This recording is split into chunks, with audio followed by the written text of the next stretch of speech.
तेहि न भजसी मन मंदो को कृपालु शंकर सरिस। भगवान शंकर ने देखा कि विष्णु भगवान ने देवताओं को भेजा है, आपने उस हलाहल को, उस गरल को पिया। वह उल्वण विष्णु था, वह शंकर जी के कंठ में पहुंचता है और शंकर जी का कंठ नीला हो जाता है। यो नीला रंग, कालिमा का रंग उज्ज्वलता की तुलना में हीन माना जाता है, लेकिन मानो शंकर जी के कंठ का जो नीलकंठ विधुभाल कह करके उनकी वंदना करते हैं, मानो स्मरण दिलाता है कि वे कितने महान कृपालु हैं कि लोगों को दुख की ज्वाला से बचाने के लिए का उसे स्वयं आपने पी लिया। और जब अमृत निकला तब शंकर जी ने यही कहा कि हमें इसकी आवश्यकता नहीं, इसको सभी देवता पिए, सभी में बांट दिया जाए। कितना बड़ा सूत्र है, और सूत्र यही है, हम लोग भी वही करते हैं। पीने और बांटने का कार्य हम लोग भी करते, पर शंकर जी के जीवन में जो है उसका उल्टा। दुख का जहर आवे तो बांटते फिरते, औरों को भी दुख थोड़ा मिले तो सुना करके, कष्ट दे करके, और सुख का अमृत मिल जाए तो अकेले पी जाए। और शंकर जी कहते हैं दुख का अमृत अकेले पी लो और सुख का अमृत जो है वो सबको बांटो। मानो भगवान शंकर की जो यह दृष्टि है, भगवान शंकर विष पी करके अमर है, हलाहल पी करके अपने उज्ज्वलता में नीलिमा को लेकर के भगवान शंकर की वो महिमा प्रदर्शित होती है। और इसका अर्थ ये है कि स्वार्थ की वृत्ति जब धीरे धीरे लोक से जुड़ जाती है, सबसे जुड़ जाती है, तो सच्चे अर्थों में उसके जीवन में मानो यह जो परहित का पारस है वो किसी भी दुख को निश्चित रूप से सोना बना देगा। इसलिए गोस्वामी जी कहते हैं कबहू दुख सब कर हित ताके, सह की दरिद्र परस मणि जाके। तो इसीलिए वहां पर भी सूत्र वही, अपने पितरों के उद्धार के लिए क्या उद्धार का उपाय क्या है। और तब पता चला कि गंगा जब तक मर्तलोक में नहीं आवेंगी, गंगा जी के जल का स्पर्श के बिना पितरों का उद्धार नहीं होगा। और तब ब्रह्मा कह सकते थे कि नहीं नहीं, मेरे कमंडल का जल ये तो मेरे पास रहेगा। कई लोग तो कई वस्तु रखते हैं तो बड़ा संचित करके रखते हैं कि भाई ये हमारे अपने लिए है, पर ब्रह्मा जी ने कहा कि नहीं नहीं, तो ब्रह्म प्रसन्न हो जाते हैं भगीरथ की भावना से, और भगीरथ की भावना से प्रसन्न होकर के वो कमंडल से जल नीचे की ओर, अब गंगा जो है ब्रह्मलोक में है तो सबसे ऊपर है, पर लोक कल्याण के लिए गंगा जी को नीचे उतरना होगा। उतरती है नीचे, पर नीचे उतरने के बाद फिर ये समस्या आ गई कि मृत्युलोक में गंगा जी को धारण कौन करेगा, इनके वेक को। भगवान शंकर जो है गंगा जी को धारण कर लेते हैं और गंगा जी को अपने मस्तक में स्थान देते हैं, और वो गंगा भगवान शंकर के मस्तक में आकर के विराजमान। लेकिन उसके बाद की कथा ही आती कि फिर भगीरथ प्रसन्न करते हैं भगवान शिव को, तो भगवान शिव भी उस गंगा को अपने मस्तक में नहीं, ब्रह्मा के कमंडल से निकली। तो कैलाश पर्वत तो ब्रह्मलोक से नीचे है, गंगा और नीचे आ गई। शंकर जी ने मस्तक पर धारण किया, लेकिन उसके बाद भगीरथ की प्रार्थना पर वह गंगा जो है शंकर जी के जटा से निकल करके प्रवाहित होती, और गंगोत्री से गंगा निकल करके का वो गंगा सागर में पहुंचती हैं और वहां गंगा सागर में अपने आप को विलीन कर देती हैं। इसलिए उस गंगा की गाथा का तत्व क्या है? और उसमें सबसे महत्व की बात, भगीरथ ने बड़ी कठिन तपस्या के बाद गंगा को वहां लाए थे और उन गंगा के द्वारा पितरों का उद्धार हो गया। तो उद्धार के बाद अगर स्वार्थी होते तो यही कह देते शंकर जी से कि फिर से जटा में रख लीजिए, हमने इतनी कठिनाई से गंगा को पाया, अब लोगों को बिना परिश्रम के गंगा मिल जाए तो ठीक नहीं। पर नहीं, ये भगीरथ के मन में वृत्ति नहीं आई कि गंगा और गंगा को का वो गंगा आज तक बह रही। मानो भगीरथ ने प्रारंभ तो स्वार्थ से किया कि मेरे पितरों का उद्धार हो, पर वो पितरों के उद्धार से प्रारंभ होने के बाद वो गंगा संसार में निरंतर उद्धार ही करती जा रही है। और इसीलिए गंगा जी का नाम किससे जोड़ा गया? कहा जाता है कि समुद्र का जन्म जो हुआ वो सगर के 60,000 पुत्रों के द्वारा हुआ। तो उन्होंने अपने नाखून से, पुराणों की कथा बड़े संकेतों से भरी हुई होती है, जब वो घोड़ा खोज रहे थे तो नीचे जाने के लिए उन्होंने अपने नाखून से खोदना प्रारंभ किया और उससे समुद्र बन गया। कथा है बड़ी अनोखी। इतने पुरुषार्थी, इतने प्रयत्नशील कि नाखून से खोद खोद करके उन्होंने समुद्र का निर्माण कर दिया। पर कोई व्यक्ति अगर बड़ा पुरुषार्थी हो तो उसके लिए ये शब्द प्रशंसा में नहीं कहेंगे कि ये तो इनका सगरा प्रयास, इतना बड़ा प्रयास कि समुद्र को खोद के सामने ला दिया।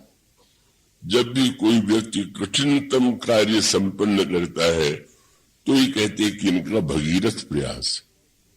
उसका अभिप्राय कि नाखून से खोद करके समुद्र जैसा जल निकाल ले, वो किसके काम का?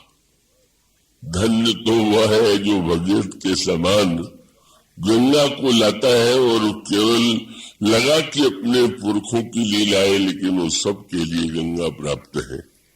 इसलिए मानो स्वार्थ से प्रारंभ करके जब व्यक्ति धीरे धीरे आगे बढ़ता है, और आप भी जानते हैं ये बड़ा प्रसिद्ध श्लोक है संस्कृत में कि गंगा जी तो सर्वत्र महान उनकी महिमा है, और 3 स्थान ऐसे हैं जो यहाँ पर गंगा का सबसे अधिक महत्व है।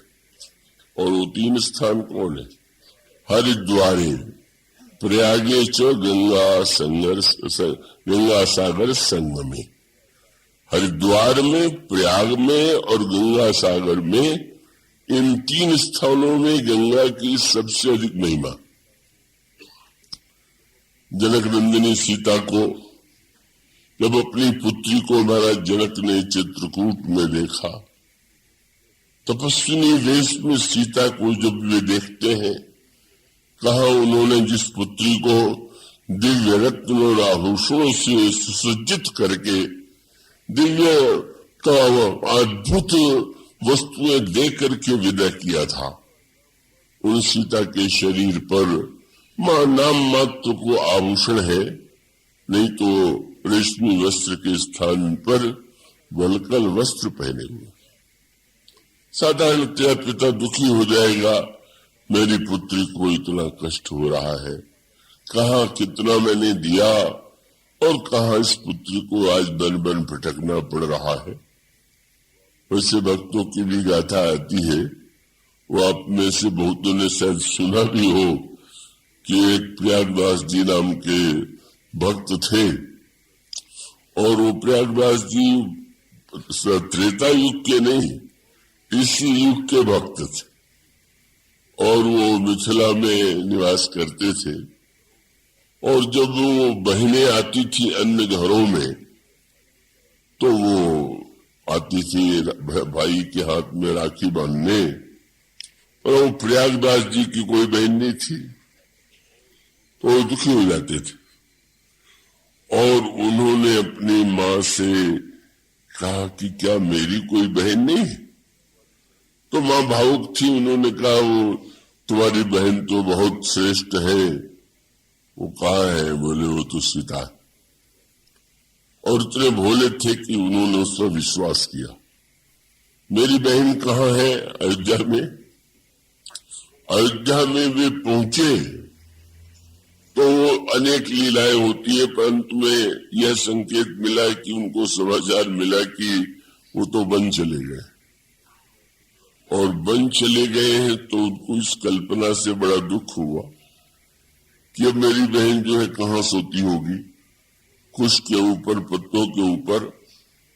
तो उन्होंने एक खाट बनवाया और खाट बनवा करके चित्रकूट में बैठ के प्रतीक्षा करने लगे और जब उनकी भावना को कृतार्थ करने के लिए भगवान सामने आ गए तो उन्होंने बड़ा उलाहना दिया कि मेरी बहन इतनी सुकुमार है और तुम यहां बन बन भटक रहे हो, तुम आए तो आए, इनको क्यों ले आए? अब किशोरी जी ने समझाया कि नहीं नहीं, वो तो मैं ही अपनी इच्छा से आई हूं, इन्होंने ये कष्ट थोड़ी दिया और मुझे कोई कष्ट थोड़ी। और कह रहे थे कि नहीं नहीं, कम से कम मैंने जो खाट बनवाया है उसे तो स्वीकार कर ली। मानो बड़े भावुक थे कि वो कल्पना कर रहे थे कि उनको कितना कष्ट हो रहा होगा। फिर भगवान ने सीता जी ने उनको कहा कि बस तुम जो है इस खाट पर सोया करो और तुम्हारे खाट पर सोने पर मुझे उतना आनंद आ जाएगा जितना स्वयं जो है वो खाट पर सोने में व्यक्ति को दूसरे पलंग पर आता है। तो प्रागदास जी को बड़ा दुख, और जिसने भी देखा सीता जी को उस वेश में कितना कष्ट हुआ, कहा इतना दिव्य सुख और कहा इस प्रकार से दुर्बल हो गई है कि शरीर पर वन का वस्त्र है। लेकिन जिसमें महाराज जनक ने देखा इतने आनंदित हुए। तापस वेश जानकी ही देखी, लेहु जनक आनंद विशेखी। और आपने अपनी पुत्री को हृदय से लगा करके कहा, पुत्र पवित्र किए कुल दो, सुजस धवल जग कह सबको। पुत्री, तुमने मेरे ही कुल को नहीं, भगवान महाराज दशरथ के कुल को भी धन्य बना दिया, पवित्र कर दिया। क्या संकेत? बोले श्री राम को वन दे करके महारानी कैकेयी ने नारी जाति पर कलंक लगा दिया कि नारी इतनी स्वार्थी हो सकती है कि अपने स्वार्थ के लिए श्री राम को कष्ट दे दे, वन दे दे। लेकिन तुम कितनी महान हो कि तुम्हें वन नहीं दिया गया, पर वन न दिए जाने पर भी तुम यदि वन में आई और सेवा के व्रत को और अनेक कष्ट उठाए। भगवान राम ने सीता जी से कह दिया था, मैं तुम्हें भविष्य बता देना चाहता हूं, क्या मेरे साथ वन में बहुत कष्ट होगा और कष्ट केवल वन में ही नहीं होगा, भविष्य में भी इसको लेके तुम्हें बहुत कष्ट भोगना पड़ेगा। भगवान राम का संकेत बड़े दूर तक था। भगवान राम ने कहा, जो हठ करहु प्रेम बस पामा, तो तुम दुख पाओगे परिणामा। तुम्हें सुख नहीं मिलेगा, दुख मिलेगा। अब तुम इसको समझने के बाद निर्णय करो। और उस समय श्री सीता जी ने कहा कि महाराज, प्राणनाथ करुणायतन सुंदर सुखद सुजान, तुम बिनु रघुकुल कुमुद विदु सुरपुर नरक समान। आपसे अलग होकर के अगर मुझे स्वर्ग में जाना पड़े तो नरक के समान दुख जाए, और आपके साथ जो महानतम दुख है वो अभी मेरे लिए सुख है। प्रभु को इच्छा न होते हुए भी साथ में ले आना पड़ा। और उसमें हृदय से लगा करके महाराज जनक को गंगा जी की याद आई और उन्होंने कहा, पुत्री, गंगा जी के उद्भव से अनेक तीर्थ बने, पर 3 तीर्थ विशेष महत्व के हैं। चौपाई आपने रामायण में पढ़ी होगी। गंग अवन थल 3 बड़े रे। गंगा जी ने 3 तीर्थ बनाए, पर तय किए साधु समाज घनेरे। तुम्हारे चरित्र की गंगा ने तो इतने तीर्थ बना दिए शंकर जी के मस्तक से हिमालय पर, और गंगा ज्यों ज्यों आगे बढ़ती जाती है उतनी गंदगी मिलती चली जाती है। गंगा जितनी गंगोत्री में उज्जवल दिखाई देती है, अन्यत्र तो नहीं दिखाई देती। अन्यत्र तो मलिनता दिखाई देती है, लेकिन मलिनता दिखाई देने पर भी उस मलिनता में उनकी करुणा है कि स्वयं उन्होंने संसार की मलिनता को स्वीकार करके भी लोगों के जीवन को पवित्र बनाया, लोगों का उद्धार किया। मानो गोस्वामी जी का अभिप्राय ये है कि वस्तुतः भगीरथ से कोई यदि कहे कि भगीरथ ने कोई परोपकार के गंगा का प्रादुर्भाव किया तो ये सत्य नहीं है। वो तो कहने के लिए तो उन्होंने अपने पुत्रों का उद्धार करने के लिए किया, पर जैसे वो गंगा का निकली प्रारंभ उनका प्रारंभ हुआ भगीरथ के द्वारा, पर अंत में वो लोक कल्याण के निरंतर विद्यमान है। इसी प्रकार से स्वार्थ से प्रारंभ हो करके जब हमारी वृत्ति का विस्तार होता है तो उस विस्तार में व्यक्ति के जीवन में भले ही उतनी उज्ज्वलता न दिखाई दे। मानो शंकर जी जब का देवताओं की काम के द्वारा प्रहार किया गया और शंकर जी की दृष्टि खुली, तो बाद में भले ही काम को कष्ट भोगना पड़ा, काम को भले ही उन्होंने जला दिया, परंतु में तो भगवान शंकर को विवाह करना स्वीकार न करना पड़ा। और वहां पर भी ब्रह्मा ने यही जाकर के कहा कि हम चाहते हैं कि आप विवाह करें, और वही कहा कि सकल सुरन के हृदय अस शंकर परम उछाह निज नयन देखा चह नाथ तुम्हारे विवाह। महाराज जब आप लोग अनादि हैं, अब वे आपकी शक्ति है, पर वो आप दोनों का मिलन कब हुआ कैसे हुआ इसको तो हम लोगों ने नहीं देखा। अब आप विवाह कर लीजिए तो हम लोग भी तो उस विवाह का आनंद ले। और उसके बाद फिर जो सुंदर क्रम आता है वो बड़े महत्व का है। भगवान शंकर विवाह करके आए तो ऐसा नहीं कि उनके जीवन में श्रृंगार नहीं, भोग नहीं है, ऐसा बिल्कुल नहीं।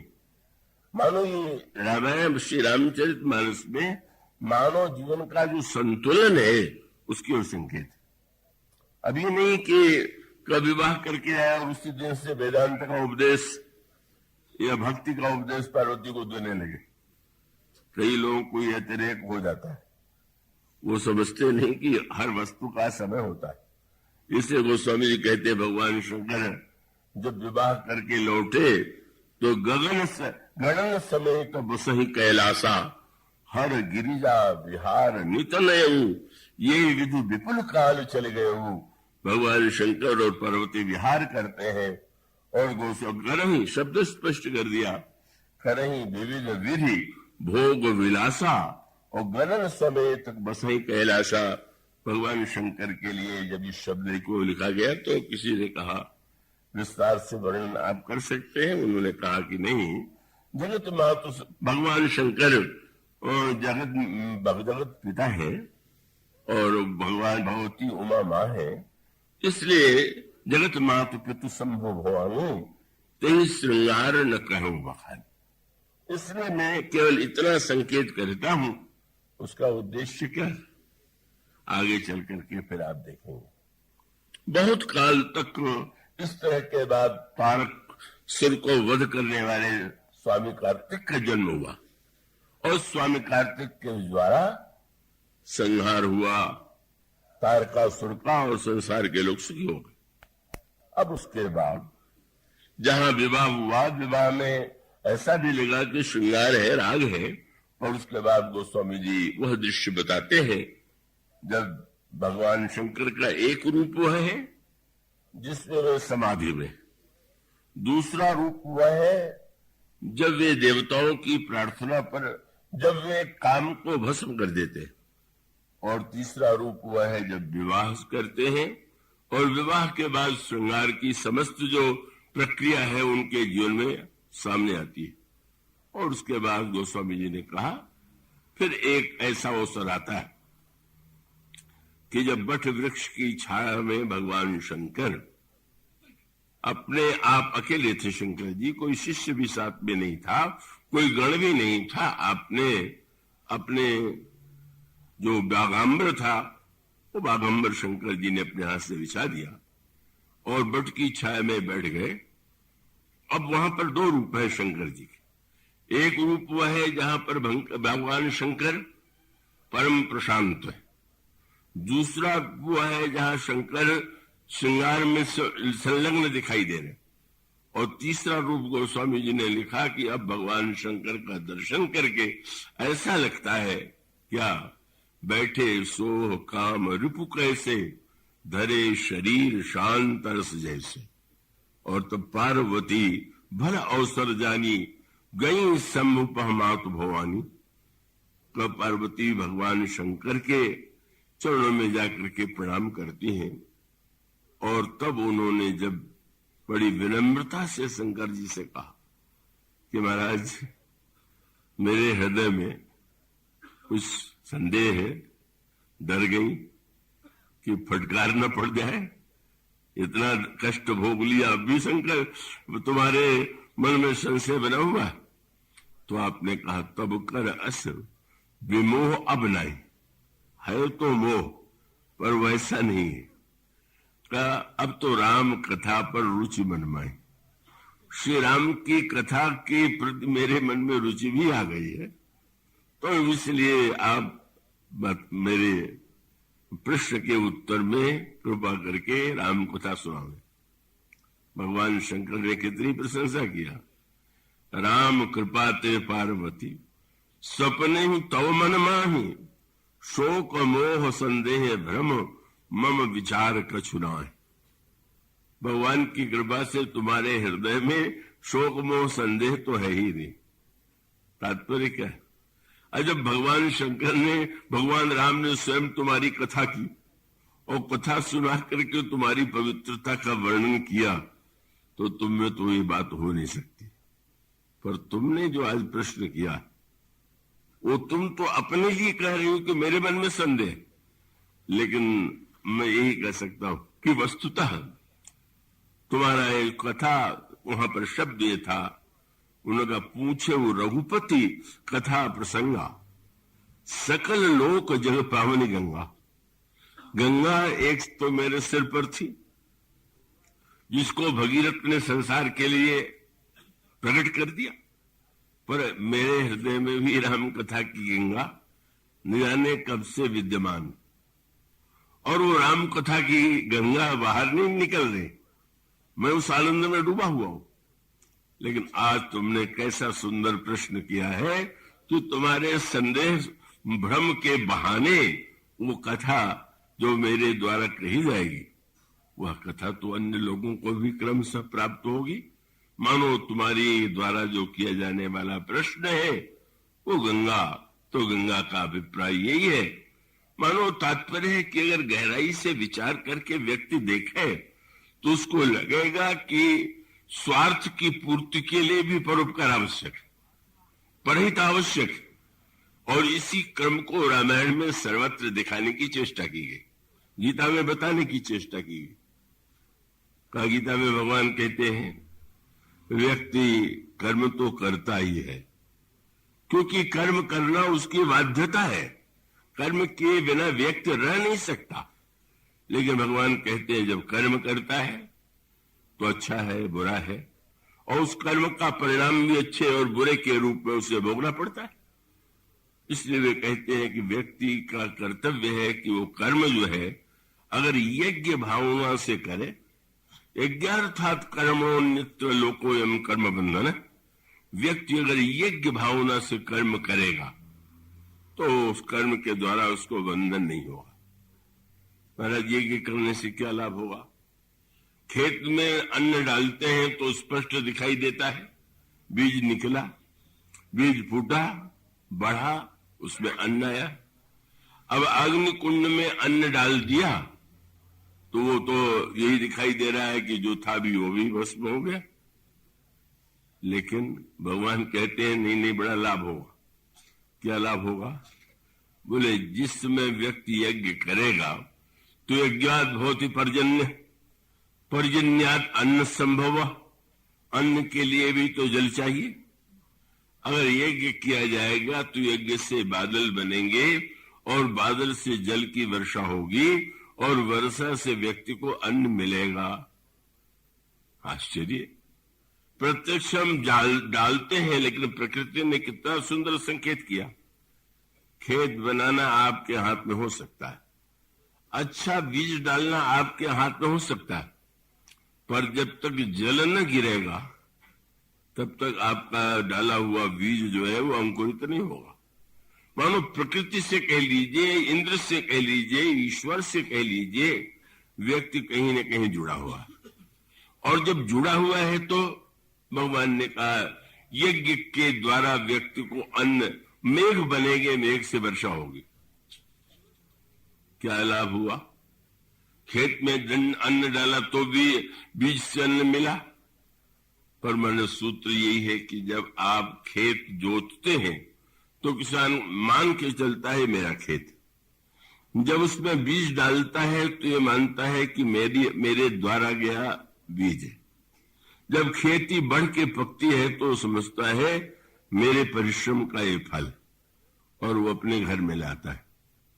लेकिन यज्ञ से जब बादल बनेंगे तो बादल केवल यज्ञ में आहुति देने वाले के घर में थोड़ी, खेत में थोड़ी बरसेंगे। किसी ने दिया था यहीं बरसो और खेतों को छोड़ दो। वो जो बादल बनेंगे सबके खेत में वर्षा करें। बस मूल तत्व यही, स्वार्थ कर्म बीज डालना, और यज्ञ माने सबके लिए। आपने अपने खेत में अपने लिए परिश्रम किए तो ठीक, पर दूसरों के खेत में भी पानी जाए, दूसरों के खेत में भी खेती हो, अन्न हो, और अन्न हो तो सबको तो लाभ मिलेगा, सबको प्राप्त होगा।